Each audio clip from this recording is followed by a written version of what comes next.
Good morning, student. In today's lecture, we will study the four vectors. A four vector is a mathematical entity having four components. आपण Laurent transformation बघितलं, त्याच्यात चार components बघितले, x y z and T. हे याच्यात पण आपल्याला four vectors आहे, ही मॅथमॅटिकल एंटिटी आहे आणि ह्याच्यात पण आपल्याला फोर कंपोनंट जे आहे ते कंपोनंट्स बघायचे आहे. आता आपण ट्रान्सफॉर्मेशन इन अ सिमिलर म्हणजे लॉरेंट ट्रान्सफॉर्मेशन मध्ये बघितले x y z and i c t. Okay. आता लॉरेंट ट्रान्सफॉर्मेशनमध्ये पण आपण म्हणजे हे फोर व्हेक्टरमध्ये बघणारे फोर कंपोनंट्स. आता लॉरेंट ट्रान्सफॉर्मेशनमध्ये ऑलरेडी आपण इक्वेशन्स बघितलेले आहे. त्याच्यात पण आपण चार इक्वेशन्स बघितले एक्स वाय झेड अँड टीच्या फॉर्ममध्ये. ते इक्वेशन्स आपण इथे परत रिपीट करूया. X dash is equal to x minus v t divided by that 1 minus v square by c square, right. Second बघितलं y dash is equal to y. Third बघितलं z dash is equal to z. आणि fourth equation बघितलं आपण t dash is equal to t minus v x by c square divided by under root 1 minus v square by c square. Okay. आता इथे हे चार equations Laurent ट्रान्सफॉर्मेशनचे आपण बघितलेले आहे. आता ह्या इक्वेशन्समध्ये आपल्याला काही सबस्टिट्यूशन करायचे. काय सबस्टिट्यूशन करणार आहे बघा. X is equal to x1 substitute करणार आहे, y is equal to x2 substitute करणार आहोत, z is equal to x3 substitute करणार आहोत आणि i c t is equal to x4 substitute करणार आहोत. म्हणजेच t is equal to here x4 divided by i c or minus i x4 divided by c. ह्या x y z आणि टीच्या value आपण सबस्टिट्यूट करणार आहोत. ओके. आणि परत हे इक्वेशन जे आहे लॉरेंट ट्रान्सफॉर्मेशनचे इक्वेशन ह्या x1 x2 x3 आणि x4 च्या फॉर्ममध्ये आपण राईट करणार आहोत. ओके. इथे समजलं आहे फोर व्हेक्टर्स ही काय मॅथमॅटिकल एंटिटी आहे हॅव्हिंग फोर कंपोनंट्स. हे कोणते four components x y z and i c t. आता ऑलरेडी आपण एलियन ट्रान्सफॉर्मेशन लॉरेंट ट्रान्सफॉर्मेशन स्टडी केलेले आहे. याच्यात लॉरेंट ट्रान्सफॉर्मेशनमध्ये बघा equations x y z and टीचे इक्वेशन्स बघितले. X dash is equal to something y dash z dash and t dash हे फोर इक्वेशन्स बघितले. याच्यात सबस्टिट्यूट ह्या लॉरेंट ट्रान्सफॉर्मेशनच्या फोर इक्वेशन्समध्ये आपल्याला हे सबस्टिट्यूशन करायचं आहे. ह्या सबस्टिट्यूशनमध्ये x is equal to x1, y is equal to x2, z is equal to x3, i c t is equal to x4. Rearrange that and we got d t is equal to i x4 divided by c. Substitute all these in all that four equations, then we got the new equations. Okay, got it. X dash is equal to x minus vt divided by 1 minus v square by c square. Okay.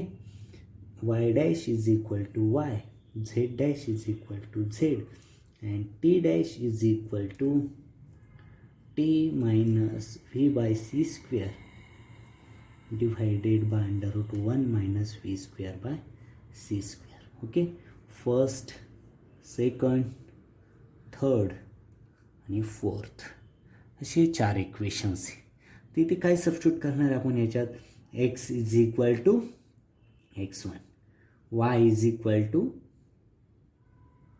y1, z is equal to y is equal to x2, z is equal to x3 आणि t is equal to minus i x4 divided by c, right. तर हे equations काय होतील बघा. ह्या value substitute केल्यानंतर x1 dash is equal to x dash x1 dash येईल. x1 dash is equal to x1 plus i v divided by c x4 divided by under root 1 minus v square by c square. Okay. समजलं. x2 dash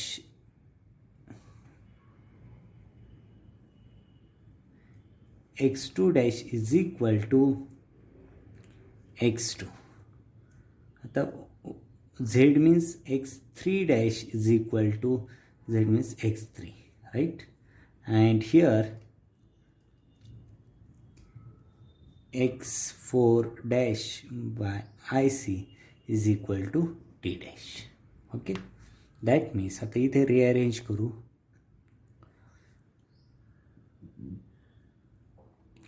x4 dash divided by ic is equal to x4 by ic minus v by c square x1 divided by under root 1 minus v square by c square, or x4 dash is equal to x4 minus iv divided by c x1 divided by under root 1 minus v square by c square, right?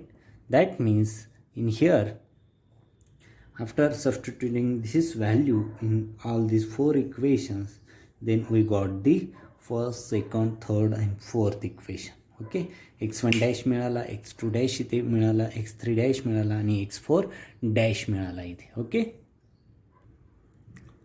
that also s is equal to under root x square plus y square plus z square plus ic t whole square. Okay, that means s is equal to under root x1 square y1 square x1 square plus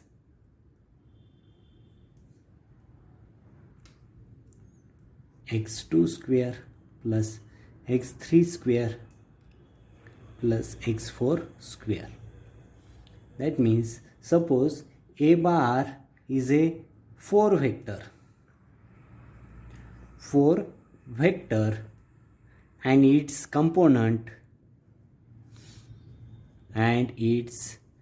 components are a1, a2, a3, a4. These components in the frame S will transform to, हे काय S frame मधले काय आहे, जे inertial frame मधले काय components आहे ते transform into a1 dash, a2 dash, a3 dash and a4 dash in a non-inertial frame, right? That means x1, x2, x3, x4 are transformed into x1 dash, x2 dash, x3 dash and x4 dash, right? Transform into x4 dash. Then we calculate that a1 dash, a2 dash, a3 dash, a4 dash into a form of a1, a2, a3 and a4.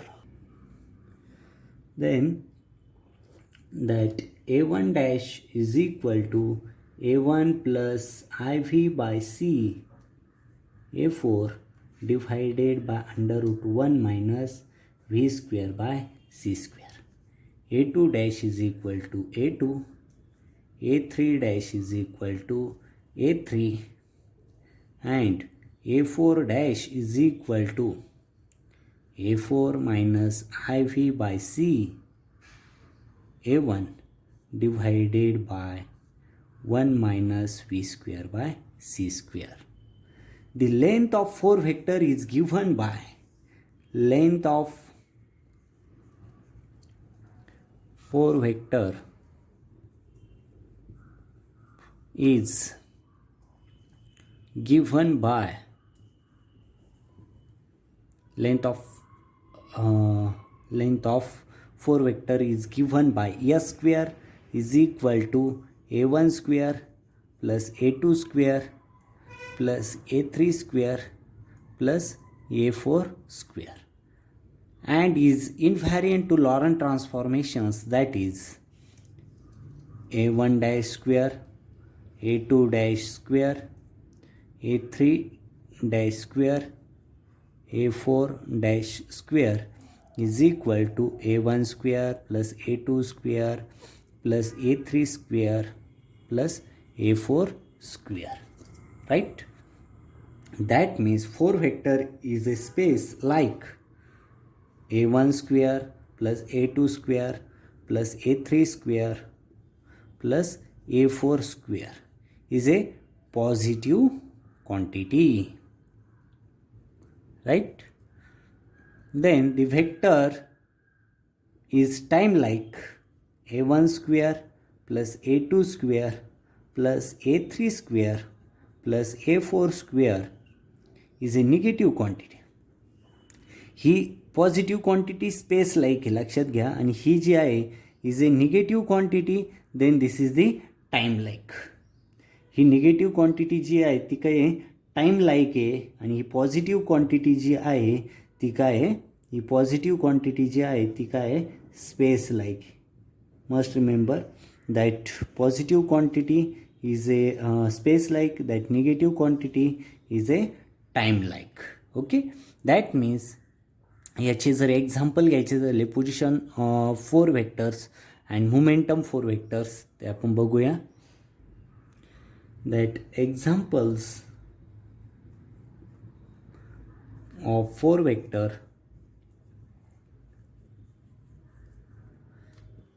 Position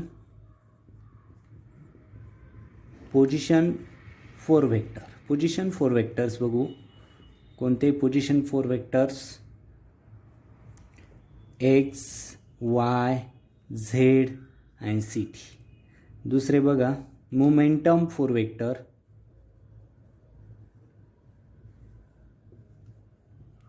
momentum 4 vector कोणकोणते? P x, p y, p z and E by c are the momentum 4 vector आहे. आणि हे position 4 vectors येते लक्षात. म्हणजेच आजच्या today's लेक्चरमध्ये आपण काय केलं आहे, 4 व्हेक्टर्सचे जे मॅथमॅटिकल एंटिटी जी आहे ती आपण बघितली. ती कशी like similar to a Lorentz ट्रान्सफॉर्मेशनच्या इक्वेशनसारखीच आहे. त्याच्यात 4 इक्वेशन्स जे आहे x y z and i c t, हे 4 व्हेक्टरचे 4 इक्वेशन्स ट्रान्सफॉर्म इक्वेशन्स आहे. आणि त्याचं कन्व्हर्जन करून आपण कशी space like quantity and time like quantity derive केली ते बघितलं. आणि त्याचे 2 एक्झाम्पल पोझिशन 4 व्हेक्टर्स आणि मोमेंटम 4 व्हेक्टर्स आपण इथे बघितले. सिम्पल एक छोटासा पॉईंट आहे. डिटेलमध्ये याचा स्टडी नाही आहे. एम एस सीला 4 व्हेक्टर्स हा डिटेल स्टडी आहे. एम एम पीमध्येच जस्ट TYBS लेवलला 4 व्हेक्टर्स ही इंट्रोडक्टरी पार्ट आहे आणि तो इथे आपण समजून घेतलेला आहे. Okay, then special theory of रिलेटिव्हिटीचे जे काही प्रॉब्लेम्स आहे ते आपण नेक्स्ट लेक्चरमध्ये घेणार आहोत.